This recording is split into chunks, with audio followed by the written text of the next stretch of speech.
आदाब, मैं हूं शफक जाफरी और आप देख रहे हैं पहचान टीवी। और अपने वादे के मुताबिक पहचान विद शफक में एक दफा फिर हमने दावत दी है डॉक्टर शबाना नाज, आपकी हर दिल अजीज शख्सियत, जो कि हमें हमारे बहुत सारे मेडिकल के जो इश्यूज होते हैं उसके बारे में हमें अपनी एडवाइजेस देती रहती हैं।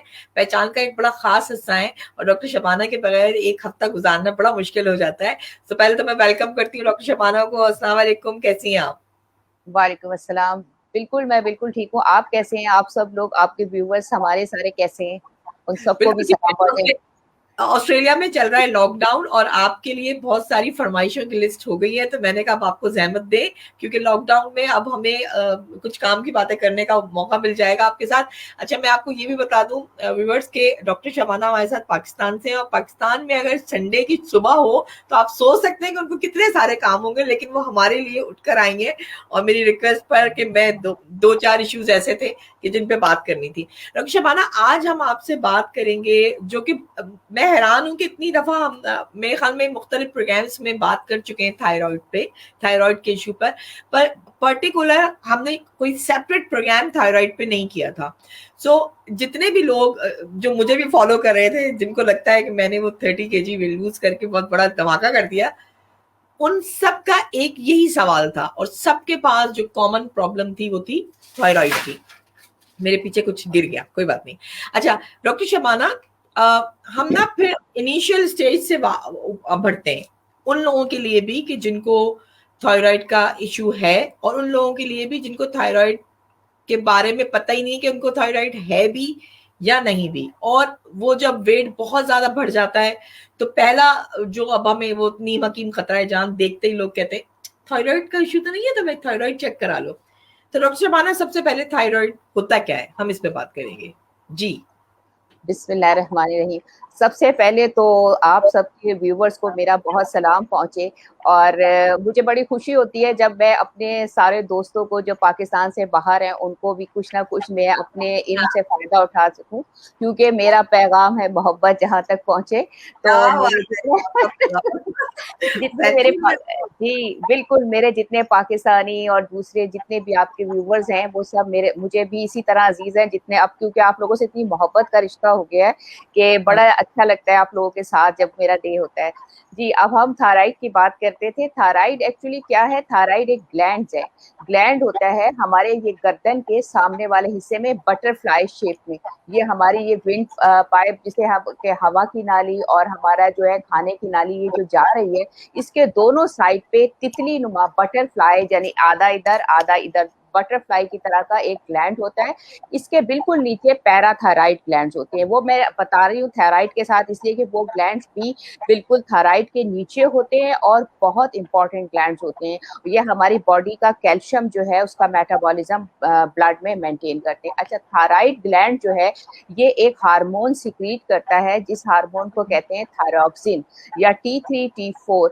इस हार्मोन का काम क्या है? ये हमारी बॉडी के लिए एक फ्यूल का काम करता है, हर सेल के लिए, हमारे बाल से लेके नाखून से लेके उसके लिए फ्यूल का काम करता है। और जब से हम पैदा होते हैं और जब तक हम जिंदा रहते हैं उस लास्ट टाइम तक थायरॉक्सिन का काम हमारी बॉडी के अंदर एज अ फ्यूल है। और इतना इम्पॉर्टेंट है कि हमारी बॉडी का मेटाबॉलिज्म, यानी जितने भी हमारी बॉडी में फंक्शंस चल रहे हैं, केमिकल रिएक्शंस हो रहे हैं, उन सब के लिए जो है थायरॉक्सिन जो थायराइड ग्लैंड प्रोड्यूस करता है उसको लिए जरूरी है। और ये दोनों हार्मोन्स नाम याद रखिएगा, उसको थायरॉक्सिन कहते हैं, T3 T4। और ये कंट्रोल किससे होते हैं? Thyroid stimulating hormone. और वो थायराइड स्टिमुलेटिंग हार्मोन हमारे ब्रेन के पिट्यूटरी ग्लैंड से जो है वो निकलता है। बस सिंपल सा आप ये याद रखें कि ये जो है थायरॉक्सिन हमारी बॉडी के हर सेल के लिए इंपॉर्टेंट है, एक फ्यूल का काम करता है जी। अच्छा, सो अब जो जैसे मैंने कहा ना कि एक दूसरे को देख के फौरन कहते हैं, तो बड़ी आपने मेडिकल उसमें हमें सारी इंफॉर्मेशन दे दी। पता कैसे चले कि हमें थायराइड का प्रॉब्लम हुआ है? यानी एक दूसरे को कह रहे हो कि तुम्हें थायराइड, या बहुत दुबला हो रहे होते हैं या बहुत मोटा हो रहे होते हैं, इस पे अलग बात करेंगे। पहले आप कैसे जाने कि आपको थायराइड इश्यू है? देखिए थायराइड का जैसे मैंने आपको बताया, इसका फंक्शन अगर ज्यादा हो जाता है तो वो हाइपरथायराइडिज्म में आता है, और अगर इसका काम करना या इसकी सिक्रीशंस कम हो जाएं उसको हम हाइपोथायराइडिज्म कहते हैं। अच्छा, ये दो तरह की जो है साइन सिम्टम्स है। अच्छा, इसमें क्या होता है, अक्सर हमारा जब वेट बढ़ जाए और बहुत ज्यादा हम ओबीज हो जाए, बहुत ज्यादा ओबेसिटी हो जाए, और हमें ये लगे कि हमारा वजन तो बढ़ रहा है, क्योंकि वजन बढ़ता है तो हमारी स्किन ग्लो करने लगती है, हमारे बाल हेल्दी हो जाते हैं, हमारे अंदर एक एनर्जी लेवल बढ़ता है। लेकिन इसमें ये होता है कि आपका वेट तो आप गेन कर रहे होते हैं, लेकिन उसके साथ साथ आपको वीकनेस बढ़ती जाती है, और स्किन ग्लो होने के बजाय आपकी स्किन, आपको ऐसा लगे कि आपकी स्किन ड्राई हो रही है, आपको ऐसा लगे कि आपके बाल गिर रहे हैं, आपकी आवाज में कोई चेंजेस आ रही हैं, आपको कॉन्स्टिपेशन रह रहा है।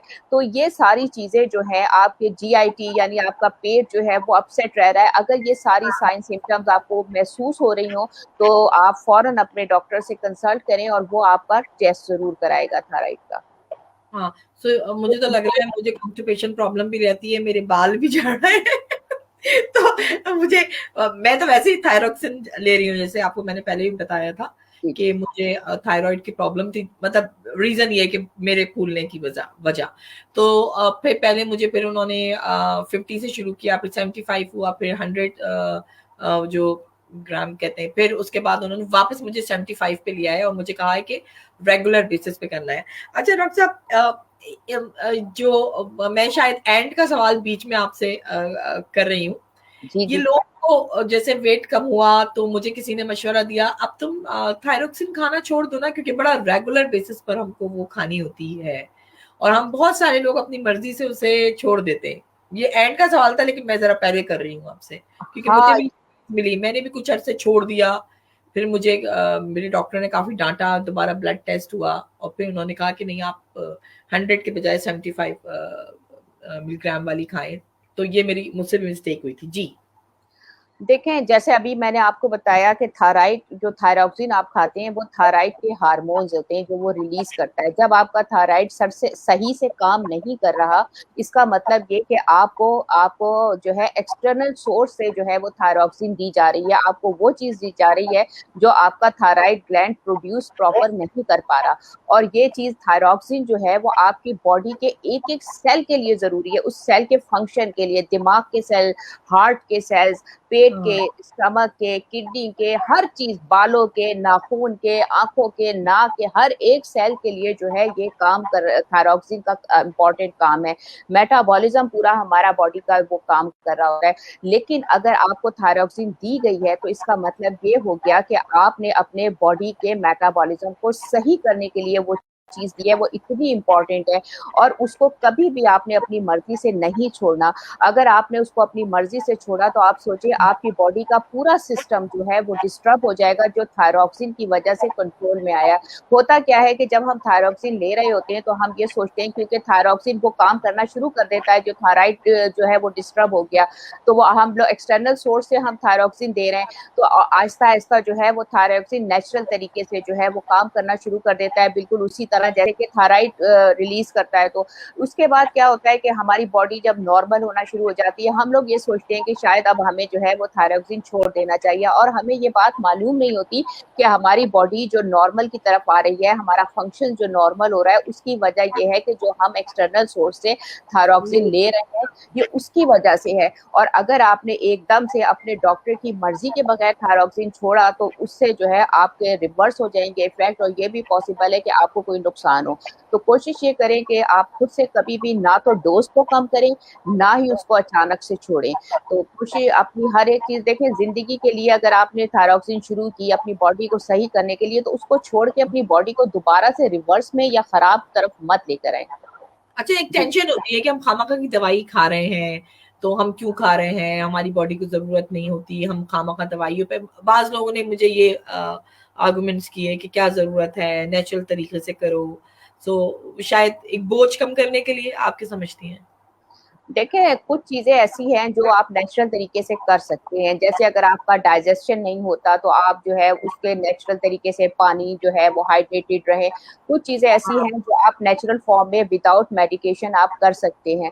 जैसे आपने वेट कम करना है तो आप वेट कम कर सकते हैं, स्ट्रेस कम करना है तो भी आप स्ट्रेस कम कर सकते हैं। कुछ चीज़ें ऐसी हैं जो आप कंट्रोल कर सकते हैं, लेकिन कुछ चीज़ें ऐसी हैं जो कि हमारे फिजियोलॉजिकल फंक्शन है, यानी जो बॉडी में हमारी बॉडी को चला रहे हैं और उसका ताल्लुक हमारी बॉडी के तमाम ऑर्गन से है, तमाम सिस्टम को चलाने से है, यानी वो हमारे कंट्रोलिंग टावर्स में से आते हैं। क्योंकि देखें, थायराइड खाली यहाँ नहीं होता, इसका कंट्रोल ब्रेन से होता है। ब्रेन में हमारे पिट्यूटरी ग्लैंड्स होते हैं, वो इसको कंट्रोल करते हैं।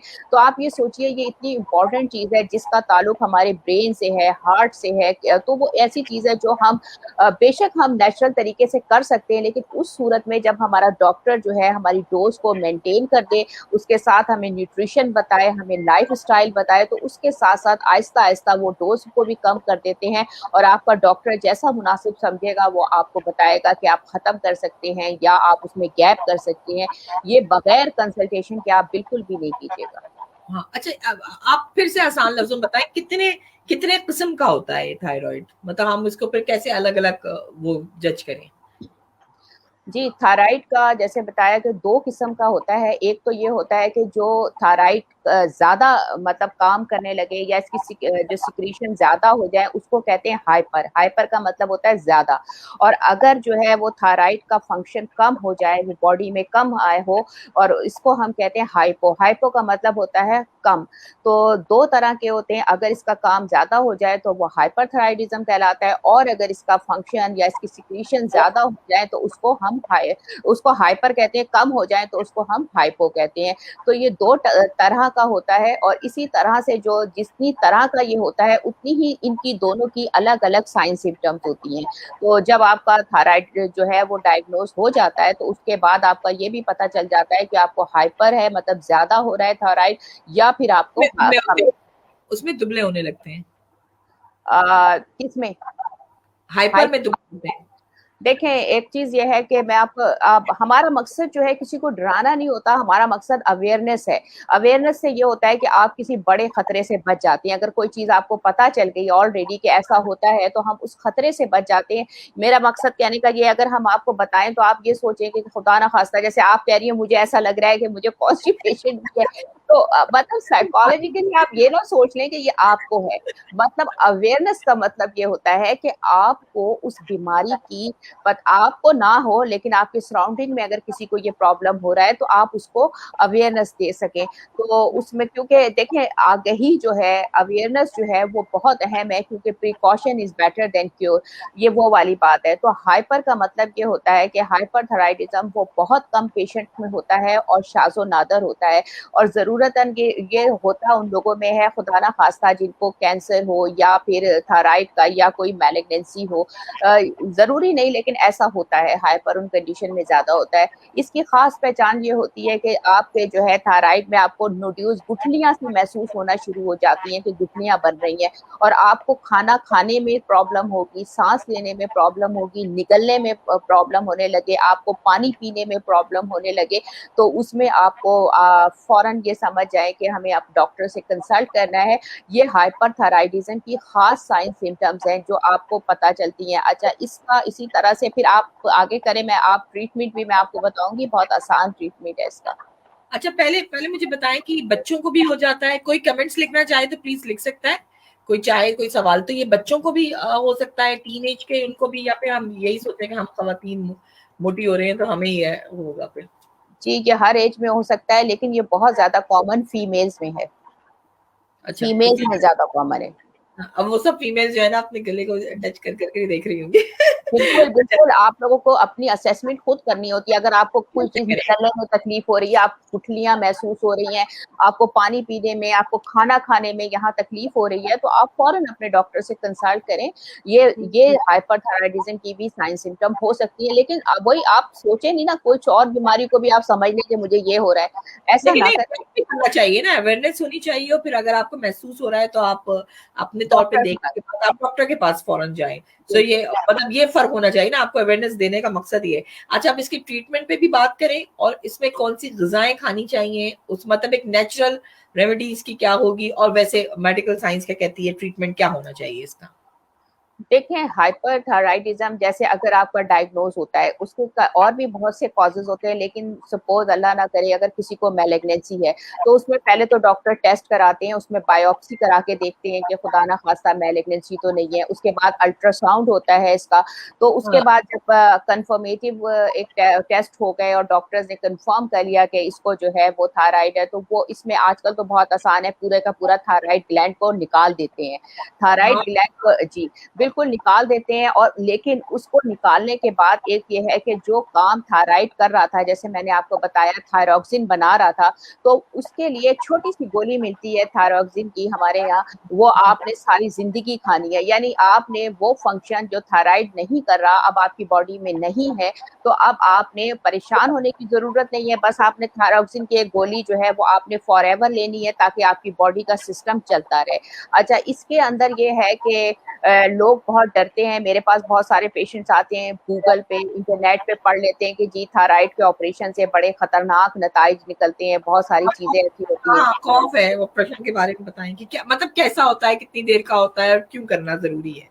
देखें, देर का तो यह है कि डॉक्टर की डिफरेंट जो सर्जन होता है, हर सर्जन के ऊपर डिपेंड करता है, उसकी अप्रोच के ऊपर डिपेंड करता है। अब जैसे कोई आदमी जो है वो कपड़े सीता है, कोई तो आपको आधे घंटे में सूट सी देता है, कोई जो है वो 2 घंटे में सीता है। बिल्कुल सर्जन का भी इसी तरह होता है, उसकी अप्रोच के ऊपर होता है कि वो कितनी देर में किस तरह की अप्रोच से ऑपरेट करता है। वो तो ज्यादा देर का ऑपरेशन नहीं होता, लेकिन उसके बाद जो मसले हैं, तो लोग जो डरते हैं। अच्छा, इसमें सबसे ज्यादा जो लोगों को डर होता है, जो कॉम्प्लिकेशन किसी ने मुझसे पूछी थी क्या हो सकती है, कॉम्प्लिकेशन ये होती है कि अब तो इतने हर तरह के माहिर सर्जन हैं जो इसको ऑपरेट कर रहे होते हैं, उसमें जो है बहुत बचा के किया जाता है। एक तो जैसे मैंने आपको बताया, पैराथायराइड ग्लैंड्स होते हैं बिल्कुल थायराइड ग्लैंड के नीचे, जो हमारी बॉडी के कैल्शियम मेटाबॉलिज्म को ब्लड में मेंटेन करते हैं। तो उसमें ये कॉम्प्लिकेशन हो सकती है, खुदा ना खास्ता के जो है वो आपकी पैराथायराइड हार्मोन्स के वो ग्लैंड्स के ऊपर अगर इफेक्ट आ जाता है, तो आपकी कैल्शियम मेटाबॉलिज्म के ऊपर थोड़ा सा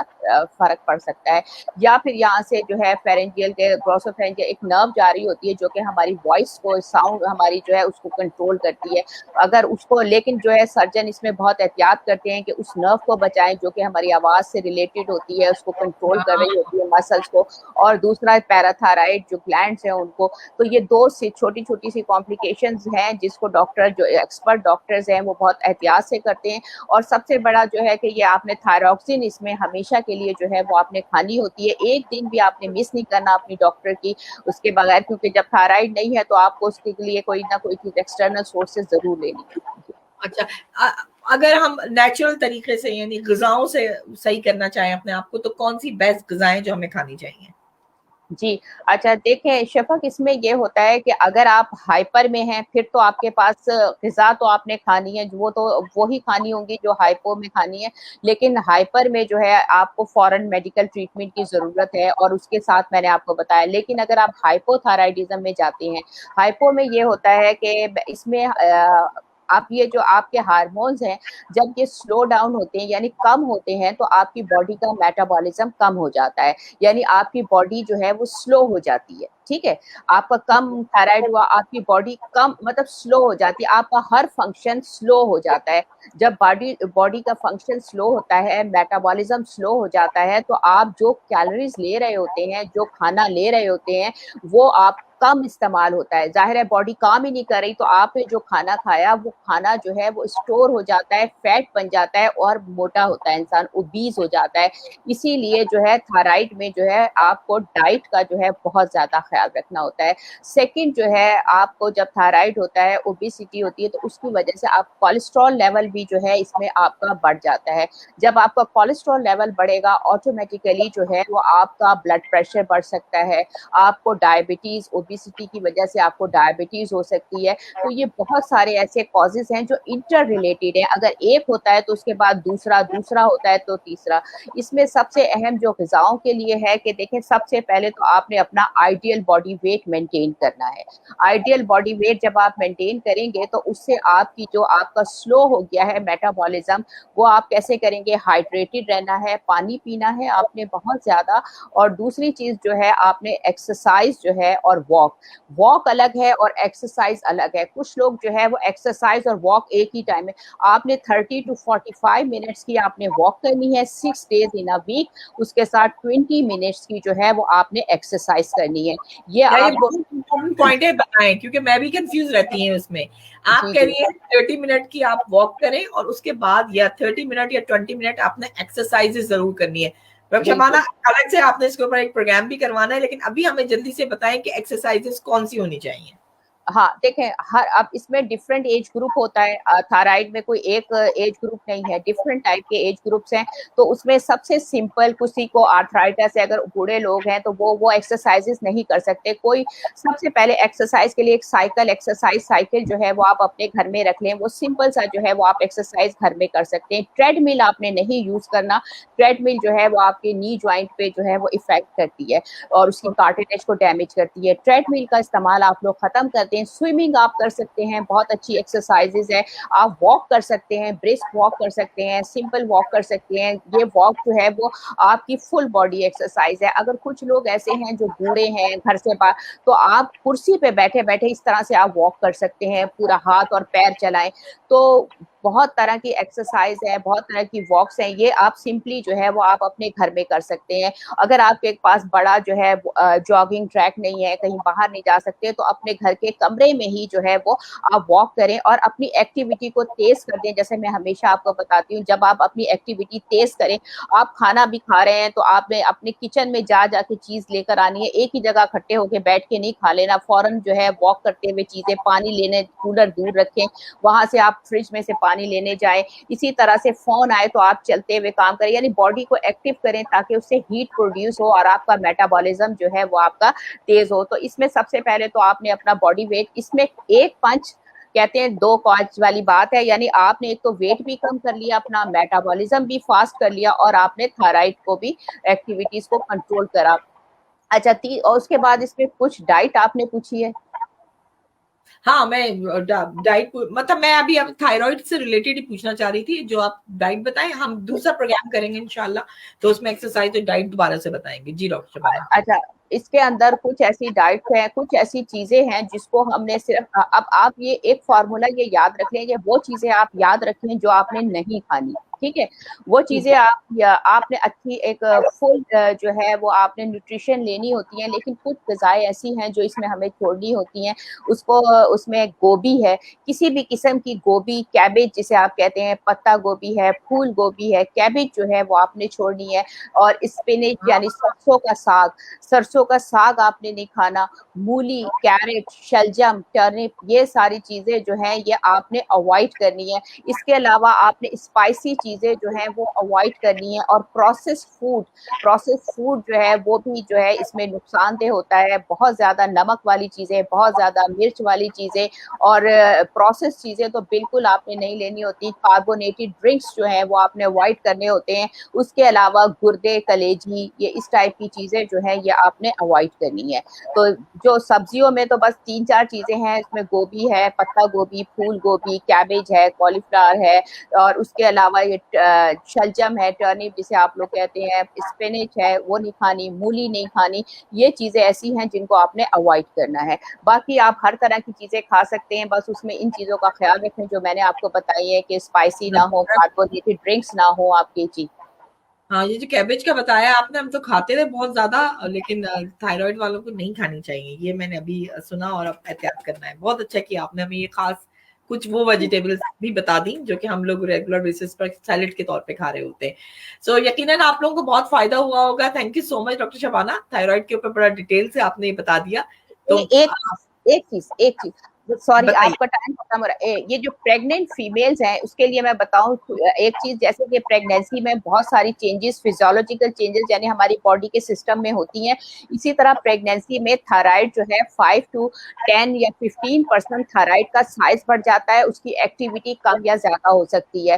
तो अगर हाँ। आप प्रेगनेंसी है तो प्रेगनेंसी में थायराइड का टेस्ट अगर आपके डॉक्टर ने नहीं कराया तो आपका थायराइड का टेस्ट कराना बहुत इंपॉर्टेंट है। अगर आपने थायराइड का टेस्ट नहीं कराया तो उसमें प्रेगनेंसी में जो है वो आपको मिसकैरेज हो सकता है, बच्चे की ग्रोथ इफेक्ट हो सकती है, मेंटली रिटार्डेड आपका बच्चा, ग्रोथ रिटार्डेशन हो सकती है। उसके अलावा अगर आपका बेबी जो पैदा हो जाएगा उसका IQ लेवल नॉर्मल से कम होगा। अगर अनट्रीटेड जो है वो आपका थायराइड हो प्रेगनेंसी में और आप प्रॉपर उसको डायग्नोज ना कर सकें तो फौरन आपकी गायनोकोलॉजिस्ट जरूर कराएगी, लेकिन अगर नहीं कराया तो आपने जो है ये टेस्ट जरूर करवाना है। अनट्रीटेड जो है प्रेगनेंसी में जरूर जो है वो बढ़ जाता है 5 to 10% जो है इसका साइज और इसका फंक्शन। तो कोशिश ये करें कि अगर आप प्रेग्नेंट हैं तो इसको अनट्रीटेड ना छोड़ें और इसका टेस्ट कराना बहुत जरूरी है। उसमें आपको वो हार्मोनल रिप्लेस थेरेपी जरूर देती हैं डॉक्टर्स अगर आपका मतलब थायराइड। थायराइड आपको ड्यूरिंग प्रेगनेंसी भी खाते रहना है? जी बिल्कुल बिल्कुल, वो डॉक्टर की मर्जी है, वो आपको बताएगा कितनी स्ट्रेंथ की लेनी है आपने। कितनी स्ट्रेंथ से लेनी है आपने। चले जी, बहुत मेरे ख्याल में बड़ा डिटेल से अब थायराइड पे, अब जो लोग मुझसे बार बार ये सवाल कर रहे थे वो नहीं करे, क्योंकि इस प्रोग्राम को ही आपने लोगों में शेयर करना है ताकि थायराइड के हवाले से कंप्लीट डिटेल इसमें आ गई है। और फिर अगर आपको लग रहा है कि आपका मोटापा, ओबेसिटी आपकी थायराइड की वजह से है, तो फिर आपने जाके अपने दोस्तों से मशवरा करना नहीं है कि किसी से मांग के दवाई नहीं खानी। ये भी हमारे नॉलेज में आया था, ऐसा नहीं करना, बल्कि आपने अपना टेस्ट करवाना है, अपने जीपी के पास जाना है, अपने डॉक्टर के पास जाना है और उसके बताए हुए तरीके के मुताबिक आप। अच्छा, मुझे तरीके से याद आ गया, डॉक्टर साहब ये भी बता दें, क्योंकि ये भी बड़ी कंफ्यूजन है कि थायराइड की जो गोली है थायरोक्सिन, वो खानी कब चाहिए और उसके बाद करनी चाहिए, ये रह गया था जी। जी देखिए, इसका डिपेंड करता है कि आपके डॉक्टर ने आपको किस तरह से प्रिस्क्राइब की, खाने से पहले की है, खाने के आधे घंटे के बाद की है, और डिपेंड करता है उसकी स्ट्रेंथ। हमारे यहाँ जो आती है 25 से 150 mg की आती है, तो उसमें डॉक्टर बाकायदा टेस्ट करके देखता है। अगर आपका थायराइड स्टिमुलेटिंग हार्मोन जो है वो ज्यादा आ रहा है तो इसका मतलब ये कि आप कम डोज ले रहे हैं। ये एक प्रोसीजर होता है, वो आपको बताएगा डॉक्टर के किस तरह से, फिर उस हिसाब से डॉक्टर आपको बताता है कि इसको कितनी देर, आधे घंटे पहले लेनी है या बाद में। अच्छा, डेयरी प्रोडक्ट नहीं खाना चाहिए उसके बाद जब आपने वो मेडिसिन खाई है 2 घंटे तक, ऐसा है? ऐसा बता, हमारे कॉन्सेप्ट में तो कुछ भी नहीं है। लेकिन हमने यही सुना है कि डेयरी प्रोडक्ट नहीं खानी चाहिए उसके बाद, अंडा, दूध, ये सब जब आप देखिए, थायराइड। ये पहले ये सारी चीजें लोग कहते थे कि आपने ये डेयरी प्रोडक्ट्स नहीं खाने, लेकिन अब जैसे जितने भी जो हार्ट पेशेंट्स हैं, कार्डियक पेशेंट्स हैं, उनको लोग जो है ये कहते थे कि आपने अंडे की जर्दी नहीं खानी, कोलेस्ट्रॉल बढ़ता है। लेकिन अब जो है आप ये देखिए कि जो रिसर्चेस ये कहती हैं कि बाकायदा जो कार्डियक पेशेंट्स हैं आफ्टर बाईपास जो है उनको बाकायदा सुबह में अंडा दिया जाता है, बाकायदा नाश्ते में अंडा, फुल अंडा जर्दी के साथ दिया जाता है। अब जो रिसर्चेस आ गई हैं उसके हिसाब से इसमें ये होता है कि उसकी कंजप्शन में थोड़ा सा फर्क पड़ता है। डेयरी प्रोडक्ट्स वगैरह जो है ये स्लो डाउन कर देते हैं, तो दवा को इसीलिए खाने से पहले दिया जाता है इसको। अच्छा, ठीक है। सो अब ये भी चीजें पता चल गई, टाइम बहुत ज्यादा ले लिया हमने, लेकिन इसलिए कि आपके पास कंप्लीट नॉलेज आ जाए। इस प्रोग्राम को शेयर करें और डॉक्टर शबाना से आपके लिए कोई और कोई फरमाइश हो तो जरूर करें। डॉक्टर शबाना, आपने हमारे साथ फिर एक और प्रोग्राम भी करना है और डिटेल के साथ एक्सरसाइज के बारे में बताना है। जो भी इंपॉर्टेंट टिप्स थी जो डॉक्टर शबाना ने दी है उसको आप अपनी जिंदगी में रेगुलर बेसिस पर अपनी जिंदगी में शामिल करें, तभी आपका बेहतरीन फर्क पड़ेगा और आप स्लिम और स्मार्ट भी हो जाएंगे। थैंक यू डॉक्टर शबाना, इंशाल्लाह फिर मिलते हैं। आपका आपका आने का शुक्रिया, और आप लोगों को भी शुक्रिया जो देख रहे थे। प्रोग्राम को लाइक करते रहें और अपनी एडवाइस भेजते रहें। नेक्स्ट प्रोग्राम तक के लिए इजाजत दें। खुदा।